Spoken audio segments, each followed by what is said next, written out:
जय श्री कृष्णा, राधे राधे। आज हम कहानी कहेंगे लुम्बिया बाबूजी की। एक बार लुम्बिया बाबूजी भगवान श्री कृष्ण तालाब के किनारे जाते हैं। गोपियाँ तालाब में नहा रही होती है, तो जो लुम्बिया होता है वो सारी गोपियों के वस्त्र लेके पेड़ पे चढ़ जाता है। पेड़ पे चढ़ जाता है तो गोपियाँ सब विनती करती है कि ये लुम्बिया हमारे कपड़े वापस दे दे। तो हम लुम्बिया बाबूजी कहते हैं मैं तुम्हारे कपड़े नहीं दूंगा। वो अर्ज करती है लुम्बिया बिना कपड़ों के हम वस्त्र बिना पहने हम घर कैसे जाएंगे। बोलते हैं तुम मुझे कुछ वचन दो तो मैं तुम्हारे वस्त्र दूं, बाकी वस्त्र नहीं दूंगा।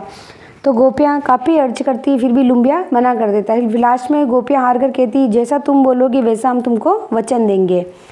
तो लुम्बिया बोलता है कि बताओ एक बात, पहला वचन दो कि पूर्ण रूप से निवस्त्र होकर कभी भी जल में स्नान नहीं करोगी।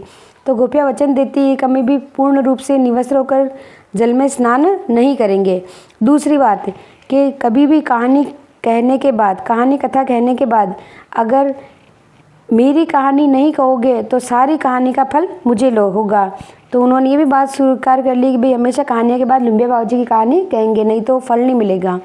तीसरी बात कि तुम जब भी किसी को दान दक्षिणा दोगी तो दिल्ली में खड़ी होकर दोगी तो उस बात का सारा फल मुझे मिलेगा, दान करने वालों को नहीं मिलेगा। तो उन्होंने ये भी कहा ठीक है हम दिल्ली से बाहर निकल कर फिर दान दक्षिणा करेंगे।